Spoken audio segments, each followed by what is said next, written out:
A link between social media and depression on campus, next on Campus Roundup.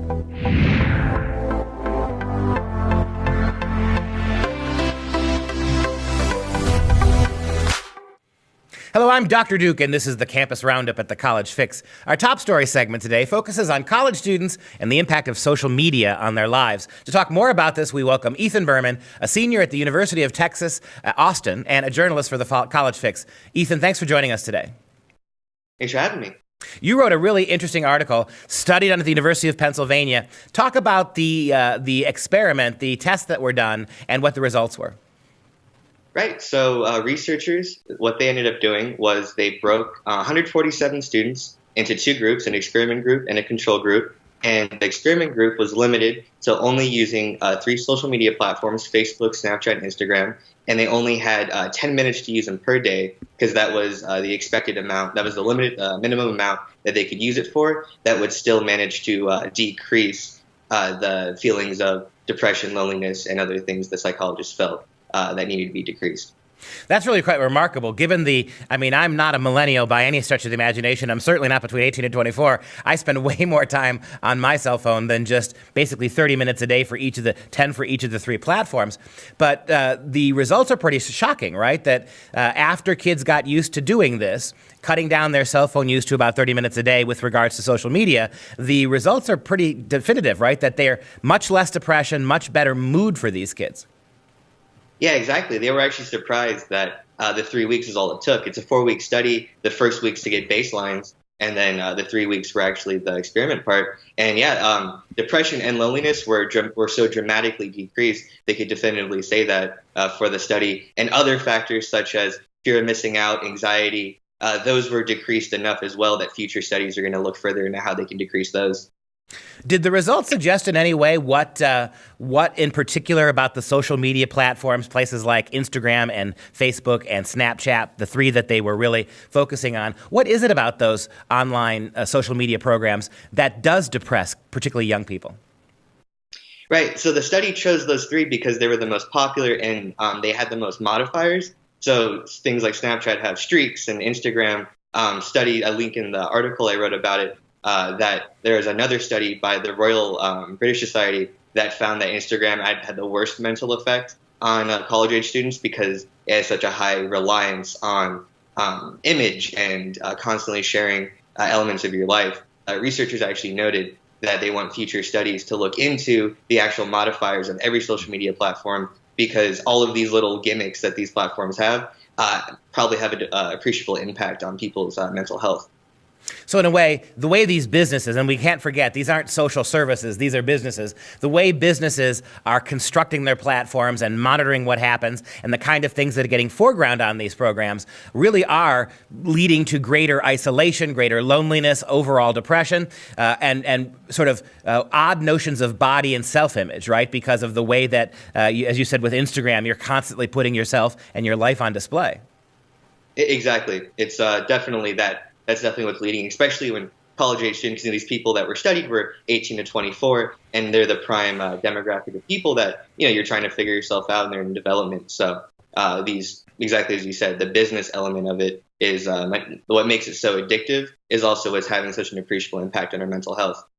When you think about how the tech giants, the social media, is profoundly now beginning to impact elections, they're bragging about their ability to change people's minds, to get them to vote a certain way. The fact that you are now seeing on places like Twitter, CEOs openly coming out and saying we're going to censor certain kinds of speech, certain kinds of ideas at the expense of others. And now we have, increasing evidence that these platforms themselves are organizing and creating themselves in ways to be intellectually and emotionally detrimental to kids. Are people beginning to call for the regulation of these industries? Oh, yeah, definitely. And every single side you see, people are starting to discover it. Even at University of Texas, there's been a whole circuit of speakers coming in order to get people on both sides of the political spectrum, too, after this 2016 election, to get people to start calling out these social media giants. And there's entire classes taught in the communications department at UT asking for people to regulate Facebook, especially because it's, they're giving out free internet around the world in order to get more and more people on their platform. Amazing. And perhaps the most startling aspect of this research that was done at the University of Pennsylvania was the recognition that kids who did not, before the program, identify as depressed, saw moderate benefits, right? Kids who did not consider themselves depressed to begin with, they felt a little happier. But those kids who were the most depressed, those who identified the most as being depressed, they were the ones that saw really radical change simply by limiting their cell phone use. Is that right? That's absolutely correct. That was the number one thing that they were able to pinpoint depression as the number one thing that was being reduced, because even in the control group, people that were recognizing that they were using social media use and just being part of the experiment in the first place, they started to self-monitor, as the research notes. They even saw a couple points of a decrease on their tests in depression, and the experimental group rather, they saw massive declines. So yeah, it's definitely depression and loneliness were the two things that were immediately fixed just from 3 weeks of use. And the research notes that even further, limited use could definitely help those aspects out. Before we sign off today, I got to ask you, you obviously fall within that age group, right? The age group of the survey here. What are your thoughts? Are you somebody who routinely uses Facebook, Instagram, and Snapchat? And did this study in any way change your patterns or habits?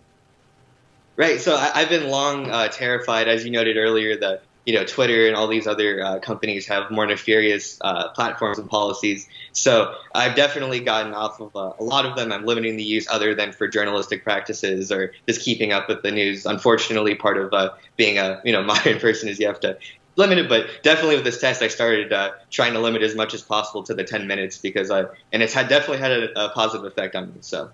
Good to hear that. And Ethan, we want you to keep doing these kind of great stories. They're really fascinating. We appreciate your time today and we'll hope that we get to talk to you again soon. All right, time to shift now to Talking Campus, our weekly discussion with members of the CollegeFix editorial team. Today I'm joined by CollegeFix Associate Editor Greg Piper to continue the conversation about the usage of social media on college campuses and how it's changing things. Greg, thanks for joining us today. Good to be here.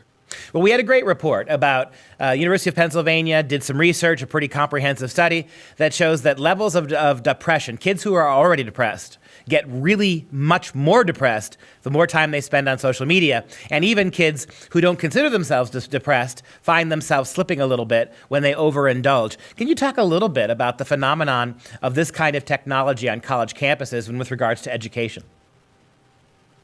It's been interesting to see how it's used. I think what you can say about social media is it accentuates what a lot of students are kind of already feeling, and it ramps up their feelings probably faster than they realize. We've seen this especially in activism. I would guess that at least half the stories we cover start because somebody got upset about something on social media or tried to kind of create an outrage on social media, whether they see a photo that offends them that shows something that they consider cultural appropriation, whether they make accusations of, let's say, racism on their campus and issue a list of demands to their administrators, and they see this just kind of going viral. And it really creates this feeling, I would say, of invincibility in some sense for students who are already upset about what they see around them and feel like simply putting this online and watching people kind of jump on top of it is a form of power. And as you know, campuses are all about saying that we don't have power, we want to get power back. And they see social media as a way to do it. It's amazing. It's kind of like an amazing angle of this, by the way, that we haven't talked about. It's kind of like a technological Napoleon complex, isn't it? Little people, little ideas that get rampantly big and viral.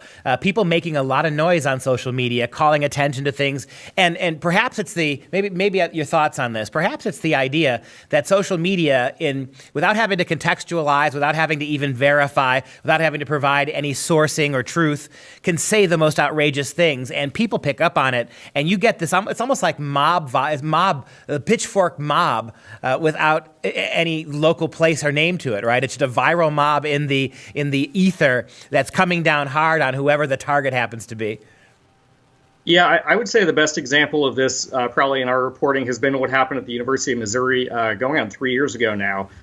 Where you had these accusations, just kind of generally of racism, of specific examples of it, but also of just kind of a culture of racism on this campus that had very thin sourcing to it. We tried to track down a lot of this stuff and couldn't really make heads or tails of it, but it just blows up so much that when you're actually being crushed by it, let's say as an administrator, there's a certain point where you realize that asking for evidence and facts is not going to stop this from going, and you kind of have to act right away.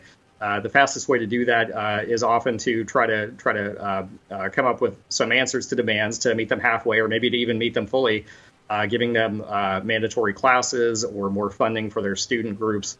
The other way that we saw this more recently was at Evergreen State University, where this kind of viral outrage against a professor for simply saying, I don't think whites should be required to leave campus on this particular day every year, led to this kind of insane environment of this campus, kind of self-arming itself, students walking around with clubs, threatening people for just kind of being normal students.